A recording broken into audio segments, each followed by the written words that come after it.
அனுமனை போற்றுவோம். வாயுவின் சேயன் வானரசேனையின் மந்திரி, புலன்களை வென்றவன் புத்திமிக்கவன், ஸ்ரீராமனின் தூதன் சீதையின் துயர் துடைத்தவன், ஆளும் ராமனின் நாமம் கேட்டிடில் சிரத்தின் மீதவன் கூப்பிய கையுடன் திரண்ட கண்களில் நீர் சோர் துதிப்பவன், அந்த அனுமனை சென்னி தாழ்த்தி போற்றுவேன். பழங்களில் மேல் பிரியமான வானர கூட்ட தலைவனே, பழங்கள் கொண்டு உனை அலங்கரித்து வணங்குகிறேன்.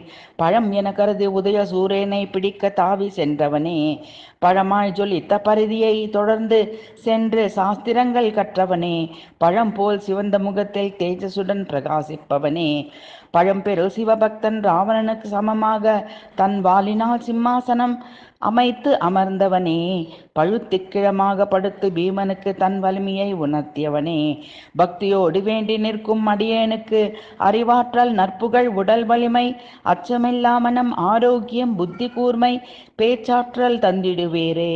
ஸ்ரீராம பக்த அனுமனே.